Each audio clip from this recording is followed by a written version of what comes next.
Assalamualaikum warahmatullahi wabarakatuh.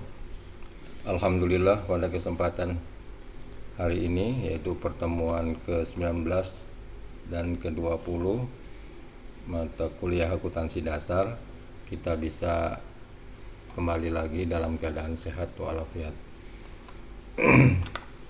Hari ini kita akan mulai membahas ayat jurnal penyesuaian yang sebagian orang, sebagian mahasiswa menganggap bab ini relatif lebih sulit ya.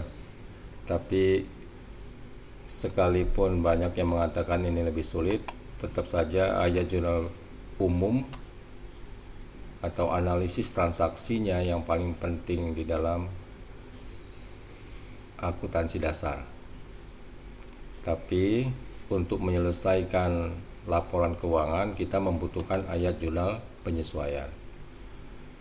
Pada kesempatan ini, pada pertemuan ke-19-20 ini kita hanya membahas 4 sub pokok bahasan aja: persediaan barang dagang, perlengkapan, penyusutan aset tetap, dan biaya yang masih harus dibayar.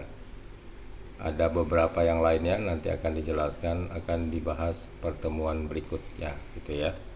Modulnya ini sudah saya upload, Anda bisa download dan jangan lupa di print out ya. Nah, ini ayat jurnal penyesuaian ya. Oke ya. Coba kita lihat dulu pengertiannya secara sederhana ya. Jurnal penyesuaian adalah ayat jurnal yang dibuat umumnya akhir periode akuntansi 31 Desember umumnya ya, untuk menyesuaikan saldo perkiraan tertentu. Berarti tidak semua saldo yang ada di neraca saldo itu disesuaikan. Tertentu, perkiraan tertentu berarti nggak semua ya. Sehingga mencerminkan saldo yang sebenarnya. Sehingga angka-angka yang sudah disesuaikan tadi sudah menggambarkan keadaan akhir tahun. Gitu ya. Nah, setelah neraca saldo disusun dan sebelum data tersebut digunakan untuk menyusun laporan keuangan, terlebih dahulu saldo dari perkiraan-perkiraan tertentu yang belum mencerminkan keadaan pada tanggal penyusunan laporan keuangan dilakukan penyesuaian. Jadi penyesuaian ini diperlukan untuk mendapatkan angka ini sebenarnya. Gitu ya. Nah, ini. Nah, lebih jelasnya saya gambarkan di sini.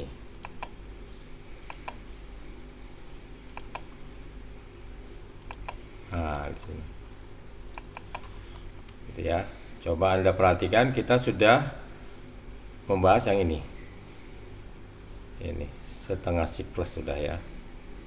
Setengah siklus akuntansi. Kita sudah bahas transaksi, masuk ke jurnal, dicatat ke jurnal maksudnya, dimasukkan ke buku besar, lalu diringkas ke dalam neraca saldo. Nah, ini yang panah ke bawah sudah kita bahas ini. Nah, panah yang ke samping kanan ini lanjutannya. Setelah neraca saldo disusun, barulah membuat penyesuaian. Tapi tidak semua yang ada di neraca saldo tadi kan dijelaskan mengalami penyesuaian, hanya sebagian. Apa saja nanti kita bahas. Nah, kalau sudah dilakukan penyesuaian, baru mendapat angka neraca saldo disesuaikan. Jadi ini yang paling penting. Karena angka ini kalau sudah kita dapat, baru bisa nyusun laporan keuangan. Laporan laba rugi komprehensif ada 5 ya, laporan perubahan ekuitas, laporan posisi keuangan, laporan arus kas, catatan atas laporan keuangan. Tetapi untuk menyelesaikan ini, proses berikutnya nih ya, yang ke kanan ini, untuk mendapatkan angka neraca saldo disesuaikan khususnya, itu lebih mudah kalau Anda mengerjakannya menggunakan neraca lajur. Maka nanti setelah kita membahas jurnal penyesuaian ini sudah selesai, kita lanjutkan ke neraca lajur. dengan neraca lajur bisa sistematis dan terarah, karena ini merupakan kertas kerja untuk mempermudah mendapatkan angka ini. Angka ini sekali lagi menjadi penting karena ini sudah bisa digunakan untuk ini. Sedangkan output akuntansi yang penting kan laporan keuangan, gitu ya. Jadi bukan ini, bukan neraca saldo ini, gitu ya. Tapi neraca saldo disesuaikan yang bisa digunakan untuk laporan keuangan. Nah, untuk mendapatkan ini harus melakukan penyesuaian. Nah, ya. Tadi sudah saya katakan tidak semua yang ada di neraca saldo mengalami penyesuaian. Apa saja? Nah, apa sajanya itu ini ada 9 sebenarnya yang mengalami penyesuaian. Persediaan barang dagang, persediaan perlengkapan, penyusutan aset tetap, ini aset ya bukan aktif lagi ya. Biaya yang masih harus dibayar, pendapatan yang masih harus diterima, biaya-biaya dibayar di muka. Nah, ini agak rumit ya. Pendapatan diterima di muka, penaksiran piutang tak tertagih, penyesuaian saldo kas di bank dengan rekening koran. Jadi 9 ini lah yang umumnya mengalami penyesuaian yang data awalnya ada di neraca saldo, gitu ya. Tapi yang nomor 5 dengan nomor 7 ini kita bahas belakangan, gitu ya, karena jarang dalam kasusnya. Untuk pertemuan sekarang kita hanya membahas yang 1, 2, 3, 4 ini aja tadi, seperti yang saya sebutkan di awal. Barang dagang, perlengkapan, aset tetap yang masih harus dibayar. Nah, ini yang kita mau bahas hari ini. 4 poin ini aja ya. Nanti sisanya baru pertemuan berikutnya, gitu ya. Oke, kita mulai dari persediaan barang dagang. Persediaan barang dagang ini adalah persediaan barang yang dibeli perusahaan untuk dijual kembali, gitu ya. Jadi barang yang diperjualbelikan, bukan barang lainnya. Jadi barang dagang adalah barang yang dibeli atau diperoleh untuk dijual kembali. Bentuknya bisa macam-macam ya. Kalau perusahaannya jual beli elektronik, maka barang dagangnya elektronik. Kalau perusahaannya jual beli kendaraan, maka barang dagangnya adalah kendaraan. Dan seterusnya, gitu ya. Nah, untuk menyesuaikannya ada beberapa metode, tapi yang kita mau pakai yang A aja. Nah, yang A aja ya. Pakai metode ikhtisar laba rugi, gitu ya. Nah, kenapa persediaan barang dagang ini harus disesuaikan? Karena persediaan awal yang ada di neraca saldo umumnya tidak sama dengan persediaan barang dagang yang ada di data penyesuaian akhir periode atau hasil stock of name. Jadi misalkan di awal tahun barang dagangnya 50, di akhir tahun ada 60. Nah, berarti kan nggak sama. Atau sebaliknya, yang awalnya 60, yang akhirnya 50. Maka kalau nggak sama harus dilakukan penyesuaian. Nah, cara menjurnalnya ini ada 2 jurnal ini ya, 4 akun ya. Ikhtisar laba rugi pada persediaan barang dagang awal. Ingat, barang dagang awalnya ini ada di kredit ya. Persediaan barang dagang akhir pada ikhtisar laba rugi. Kebalik ya, yang akhir justru ada di debit. Jadi teristimewa untuk barang dagang jurnalnya ada 2. Kalau yang lain enggak, satu-satu. Ya, lihat contohnya ya. Ini kan neraca saldo. Ini tapi sebagian ya, anggap aja ini angka dari neraca saldo. Persediaan barang dagang di neraca saldo 6 juta. Nah, yang 6 juta ini yang ada di neraca saldo ini kita anggap awal. Persediaan awal ini. Ini kita anggap persediaan awal. Ingat ya. Nah, Data-data lainnya nggak usah dibaca, nggak apa-apa, karena yang mau dibahas kan barang dagang. Nah, di dalam data penyesuaian berdasarkan hasil stok opening, maksudnya perhitungan akhir tahun, barang dagang kita itu yang ada di gudang dihitung kembali, ternyata jumlahnya 4.500.000. Berarti kan nggak sama dengan yang 6 juta ini.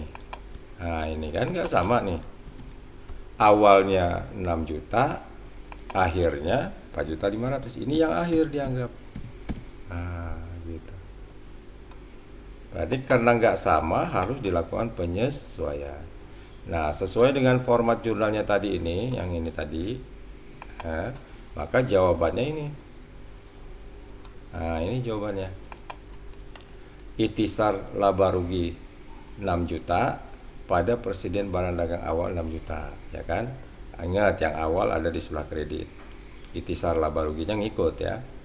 Nah, sebaliknya jurnal yang barang dagang akhirnya, persediaan barang dagang akhir 4.500.000 ada di debit. Pada itisar laba rugi ngikut ya angkanya ya. Gitu. Awas kebalik. Jadi yang awal ada di sebelah kredit, yang akhir ada di sebelah debit. Jadi nggak diselisihkan, nggak 6 juta kurang 4 juta setengah, masing-masing di jurnal. Yang 6 juta ini di jurnal, yang 4.500.000 di jurnal. Gitu ya. Ini khusus barang dagang, tidak boleh diselisihkan.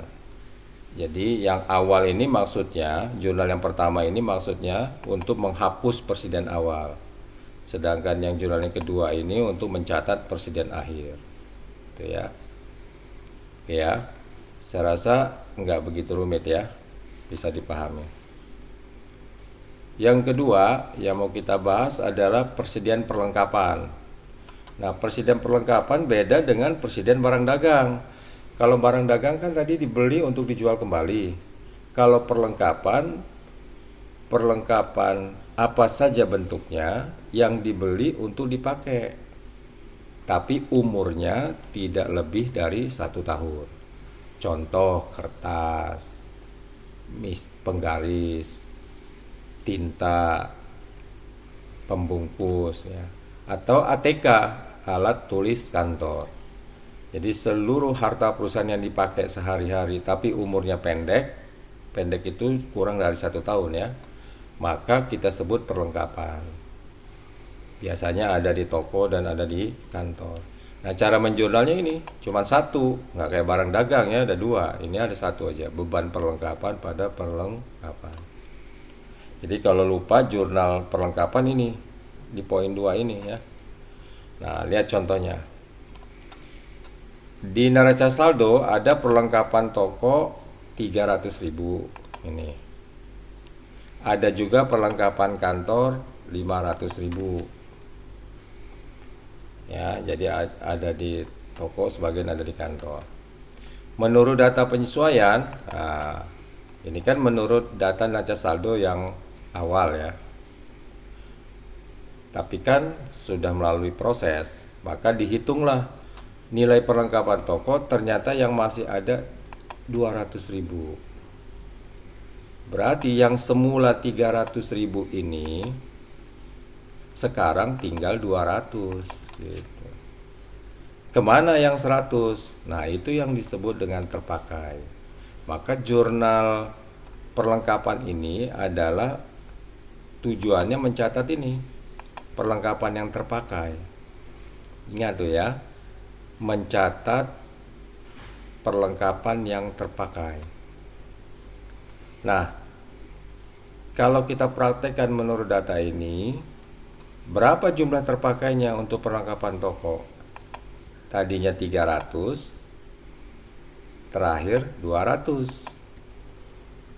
Jadi kepake berapa tuh? 100 kan selisihnya. Nah, ini jurnalnya. Nah, ini jurnalnya. Buat perhitungan di bawahnya. 300 kurang 200. Jadi selisihnya itulah yang terpakai. Ingat ya, yang terpakai. Sekarang kita perhatikan yang nomor 2. Perlengkapan kantor awalnya 500. Menurut data, jumlah perlengkapan kantor yang telah terpakai 150. Telah terpakainya sudah dijelaskan ini. Nah, ini di garis bawahi. Berarti Anda nggak perlu mencari lagi kayak toko kan. Kalau toko kan diselisihkan tadi kan. Karena datanya tidak menunjukkan terpakai. Kalau yang nomor 2 kan sudah dijelaskan. Jumlah yang terpakai 150. Jadi jurnalnya langsung 150. Karena memang tujuan jurnalnya kan mencari yang terpakai.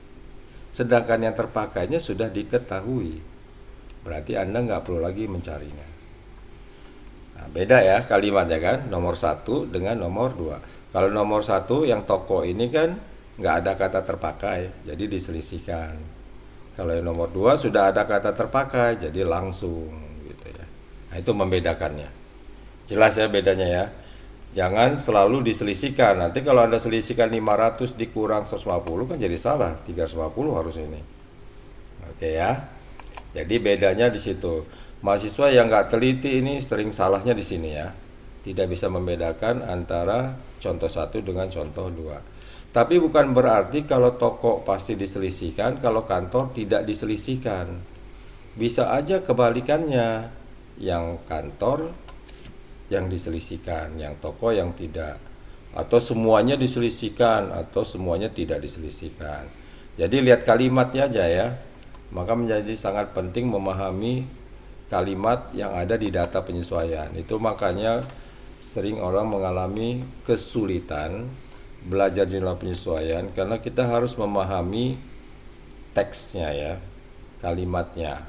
Karena dari situ kita tahu maksudnya. Gitu ya. Oke ya, nanti kita latih melalui soal. Yang ketiga, pembahasannya adalah subpokok pembahasan kita yang ketiga adalah penyusutan aset tetap. Ini bukan aktiva ya, aset ya.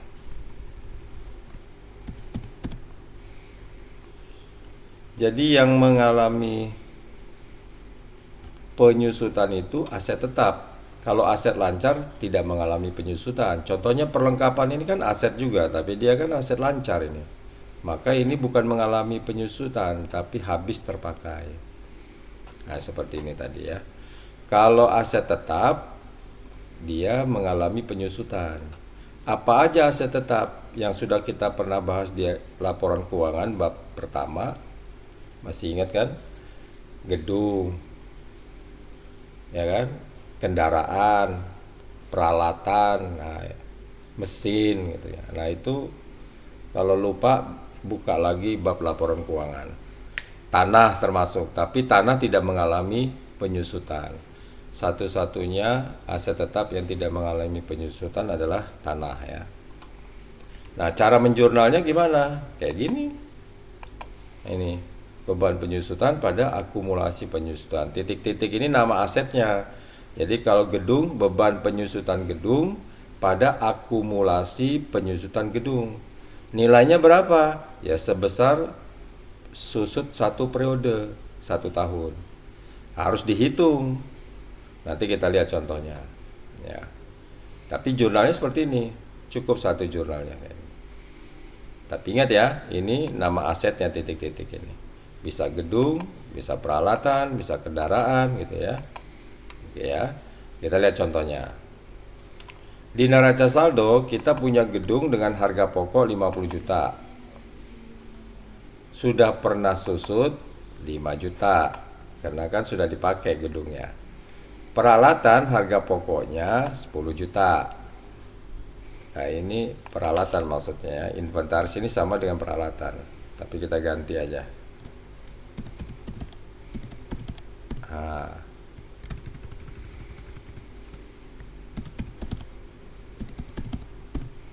gitu ya.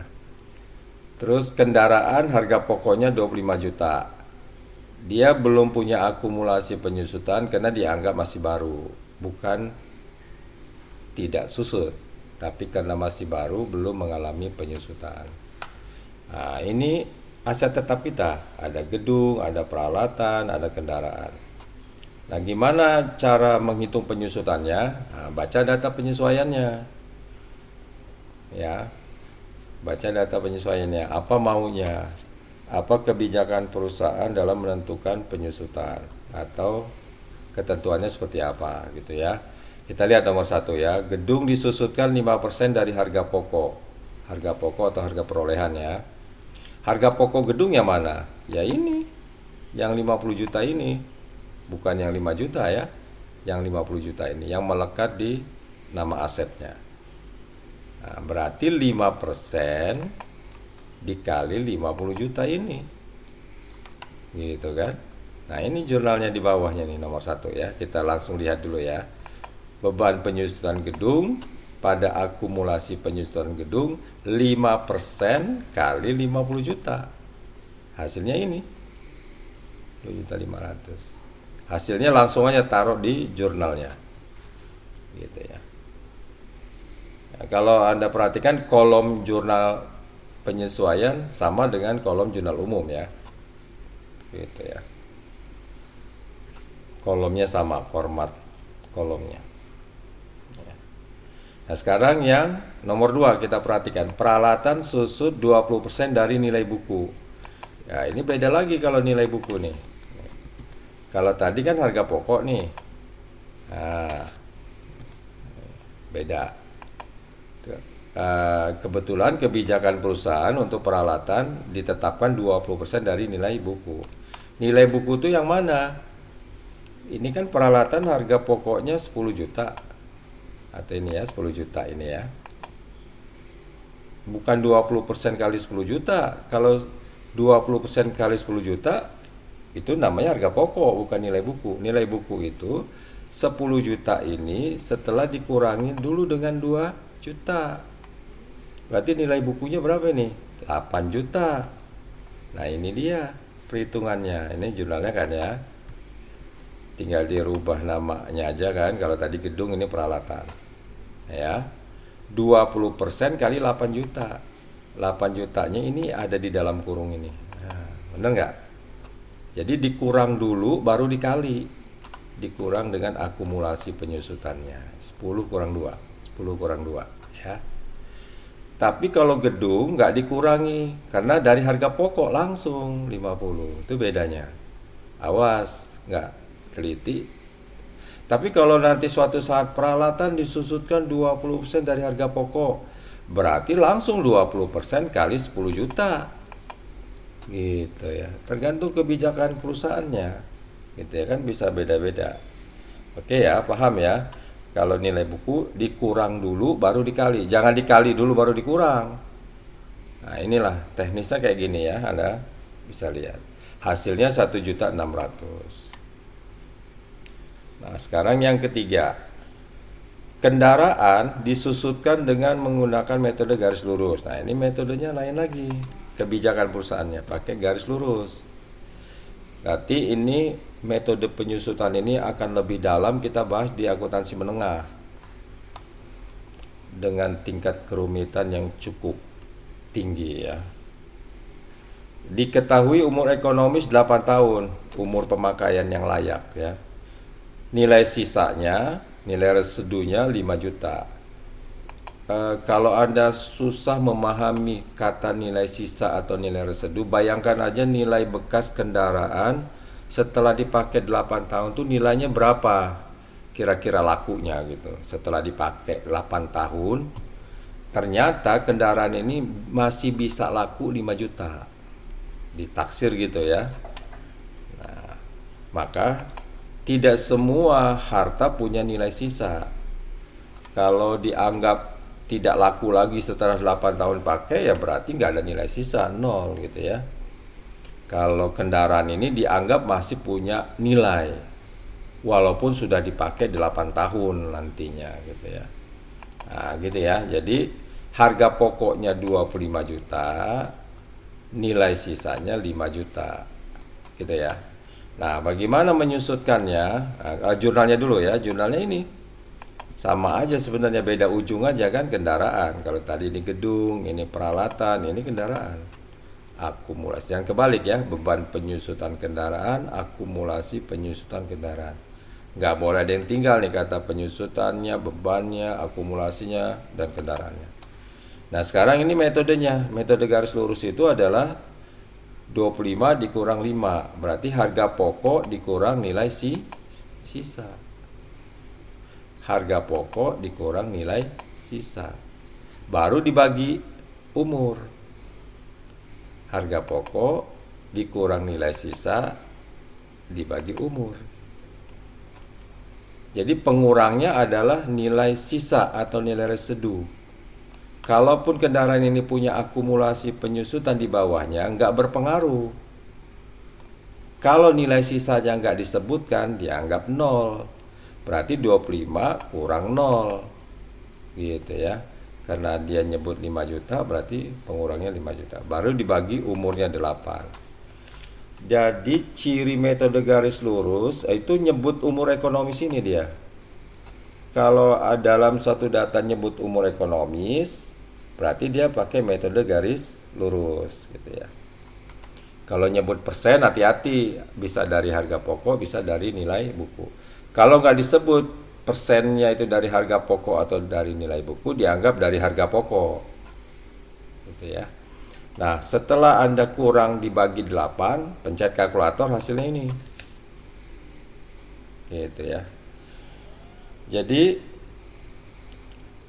paling tidak sudah ada 3 metode ini ya yang berbeda. Pertama, sekian persen dari harga pokok. Yang kedua, sekian persen dari nilai buku. Angka 20% ini bisa berubah ya, tergantung kebijakan perusahaan gitu. Kalau gedung sesuai dengan undang-undang perpajakan ya 5%. Gitu ya. Tapi kalau perusahaan mau pakai 10% di luar kebijakan pajak ya boleh saja. Tapi umumnya sesuai dengan undang-undang perpajakan 5% ya. Gitu ya. Dan yang ketiga kita sebut dengan metode garis lurus GL. Gitu ya. Oke ya, ini untuk penyusutan aset tetap. Sekarang yang terakhir pembahasan hari ini, yaitu biaya yang masih harus dibayar. Masih ingat nggak pelajaran laporan keuangan? Contohnya gaji yang masih harus dibayar, gaji yang terutang, itu sama.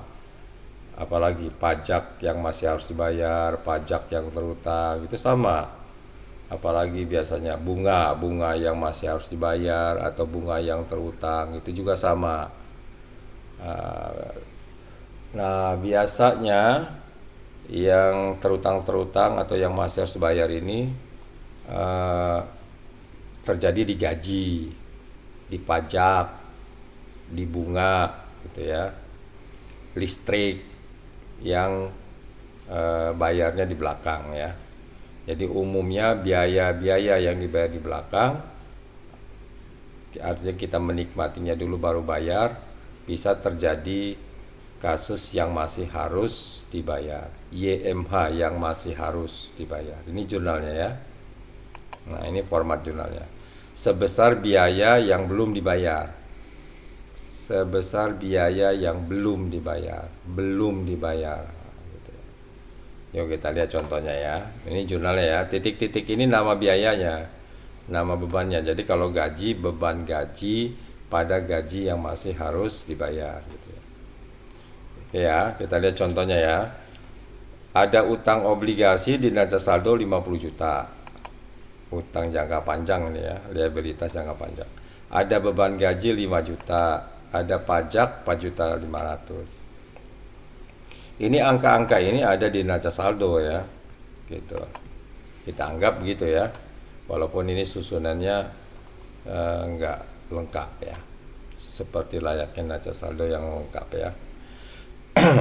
Nah, lihat datanya nomor 1. Beban gaji bulan Desember 4.500.000 akan dibayar 2 Januari 2016. Akan dibayar kan sama aja belum dibayar.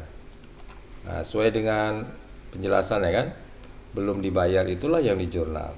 Berarti langsung 4.500.000 inilah yang kita jurnal. Ini jurnalnya. Beban gaji pada gaji yang masih harus dibayar, atau beban gaji pada gaji yang terutang, atau beban gaji pada utang gaji ya, itu sama sebenarnya. Jadi gaji yang masih harus dibayar, gaji yang terutang, utang gaji itu sama ya. Tapi kita menggunakan aja istilah ini ya, gitu. Langsung berarti ya, karena yang belum dibayar kan 4.500.000, jadi nggak ada hubungan dengan yang 5 juta ini ya. Nah, ini kan yang sudah dibayar, berarti dianggap gitu ya. Nomor 2, kita perhatikan datanya. Jumlah pajak penghasilan ditaksir 4.800.000. Keseluruhan pajak perusahaan itu harus bayar 4.800.000, ya, maksudnya gitu ya. Tapi ternyata perusahaan baru bayar pajak 4.500.000. Di sini lihatnya di neraca saldo. Dari 4.800.000 sudah bayar 4.500.000. Itu ngartiinnya. Berarti masih kurang bayar kan? Nah, kurang bayarnya itulah yang dikatakan belum bayar.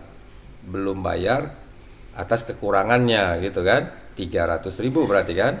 Nah, ini dia 300.000. Pajak penghasilan pada PPH, ini pajak penghasilan ya singkatannya, yang masih harus bayar 300. Kenapa diselisihkan? Karena untuk pajak diartikan ini total pajak, sedangkan yang baru kita bayar 4.500.000. Berarti kan masih ada yang belum dibayar kan? Nah, maka diselisihkan. Kalau gaji kan langsung sudah diketahui akan dibayar, berarti kan belum dibayar 4.500.000 langsung. Jadi nggak, kalau gaji nggak ada kaitan dengan gaji yang ada di neraca saldo. Gitu ya bedanya ya. Kalau pajak umumnya diselisihkan. Untuk bunga nomor 3, kan kita punya utang obligasi nih 50 juta. Ternyata ada bunganya 12% per tahun. Dibayarnya itu setahun cuma 2 kali, bulan Maret dengan bulan September. Nah, gitu. Jadi kalau utang obligasi bayar bunganya nggak tiap bulan ya. Bisa setahun 2 kali, bisa setahun sekali, bisa setahun 3-4 kali juga ya. Tapi ini ketetapannya adalah 2 kali, 1 Maret dengan 1 September saja. Nah, ini jurnalnya, beban bunga pada bunga yang masih harus dibayar. Sama dengan format ini kan, beban bunga pada bunga yang masih harus dibayar atau bunga yang terutang. Nah, sekarang perhatikan cara menghitung bunganya. 50 juta ini utang kita, dikali persennya 12 ini. Nah, ini. Tapi persennya kalau dalam rumus nggak ditulis ya, 12-nya aja. Dikali 4 bulan, dibagi 1.200 sebagai rumus bunga bulanan. Jadi 1.200 ini ketetapan, yaitu rumus bunga bulanan. Pembaginya 1.200. Kalau Anda tanya dari mana 1.200, selain itu merupakan ketetapan, tapi bisa dihitung juga. Dapatnya adalah 100 kali 12. 100 itu persen, 12 itu bulan. Tapi 12 yang angka di sini bukan 12 bulan ya, 12% ini. Ini. Gitu ya. Kalau ininya 15, ya ini 15 juga. Nah, yang jadi masalah adalah yang 4 bulan ini. Dari mana 4 bulan ini? Kalau 50 juta kan ada di sini 50 juta, ya kan? 12 ada di sini 12, ya kan? 1.200 tadi udah ketetapan ya kan? Ketentuan. Nah, yang 4 bulan, nah itu kan yang sering salah mahasiswa di sini. Kalau 4 bulannya salah jadi masalah. Nah, cara menghitungnya dari sini. Anda perhatikan ini kan 1 Maret 1 September kan, 2 kali setahun. Nah, Anda hitung yang terdekat dengan Desember. Di antara 2 tanggal pembayaran bunga ini, yang dekat dengan 31 Desember yang mana? Yang 1 September kan? Berarti Anda hitunglah dari 1 September sampai dengan 31 Desember. Nah, itu. Coba hitung berapa? Hasilnya 4 bulan. Nah, 4 bulan inilah yang kita pakai di sini. Nah, gitu. Kalau Maret yang kita pakai sampai ke Desember 10 bulan kejauhan. Yang terdekat, ingat ya, yang terdekat dengan bulan dengan tutup buku 31 Desember tentunya. Kasus ini ya. Berarti hasil 4 bulan ini dari mana? Dari 1 September ke 31 Desember tutup buku 4 bulan. Anda kalilah, hitung pakai kalkulator, dapatlah angka 2 juta. Gitu. Ya, ini untuk bunga ya. Berarti ada 3 variatif ya. Sudah dikasih contoh. Pertama untuk gaji biasanya langsung. Kalau pajak biasanya diselisihkan dengan ini kan. Nah, ini ya, ini dengan ini ya. Nah, tapi kalau bunga pakai rumus seperti ini. Gitu, oke. Nah, kita bahas 4 sub pokok bahasan ini dulu. Yang lainnya di pertemuan berikutnya atau seperti permintaan kalian mau pertemuan langsung apa gitu ya, atau luring ya, pertemuan luring ya. Oke ya. Ini soalnya Anda bahas soal 1 seperti yang dijelaskan tadi. Ini neraca saldonya, anggapnya gitu ya. Kita anggap ini neraca saldonya dan ini data penyesuaiannya. Ya. Nah, Anda membuat jurnal penyesuaiannya ini nanti menggunakan kolom jurnal umum biasa. Dan 1 sampai 9 ini jangan dipisah-pisah dalam satu form jurnal umum itu. Judulnya ini PT Rinnai Jaya, terus baris keduanya ayat jurnal penyesuaian, lalu baris ketiganya tanggal 31 Desember 2015. Jadi ada 3 baris ya judul jurnal penyesuaiannya. Ini saya tulis di sini misalkan ya. Jadi yang pertama nama PT-nya atau nama perusahaannya gitu ya. Baris kedua jurnal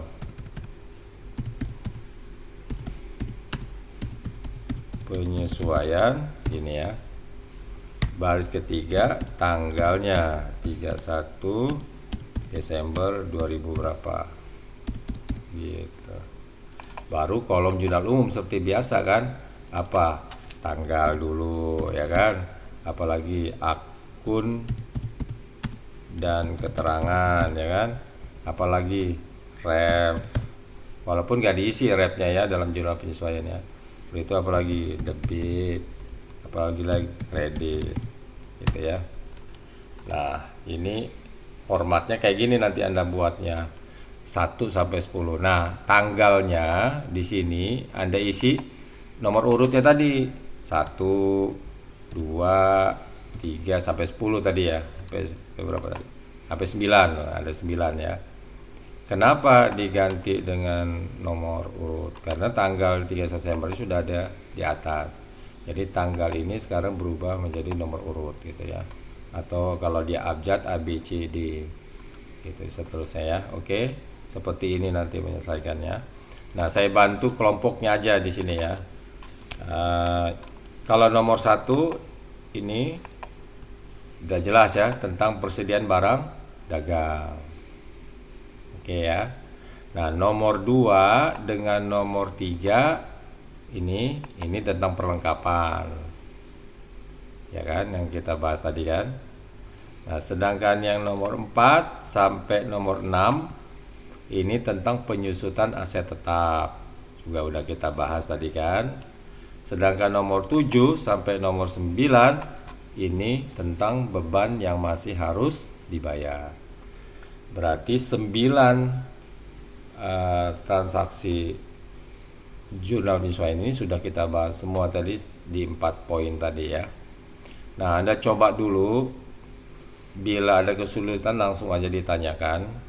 Sebenarnya 4 ini belum begitu banyak masalah ya. Nanti berikutnya, pertemuan berikutnya mulai ada masalah, biasanya begitu ya.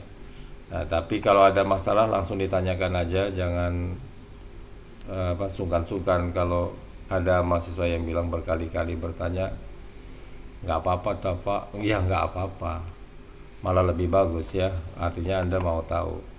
Oke ya, sampai di sini aja. Semoga Anda bisa memahami dengan baik. Sampai jumpa di minggu depan. Assalamualaikum warahmatullahi wabarakatuh.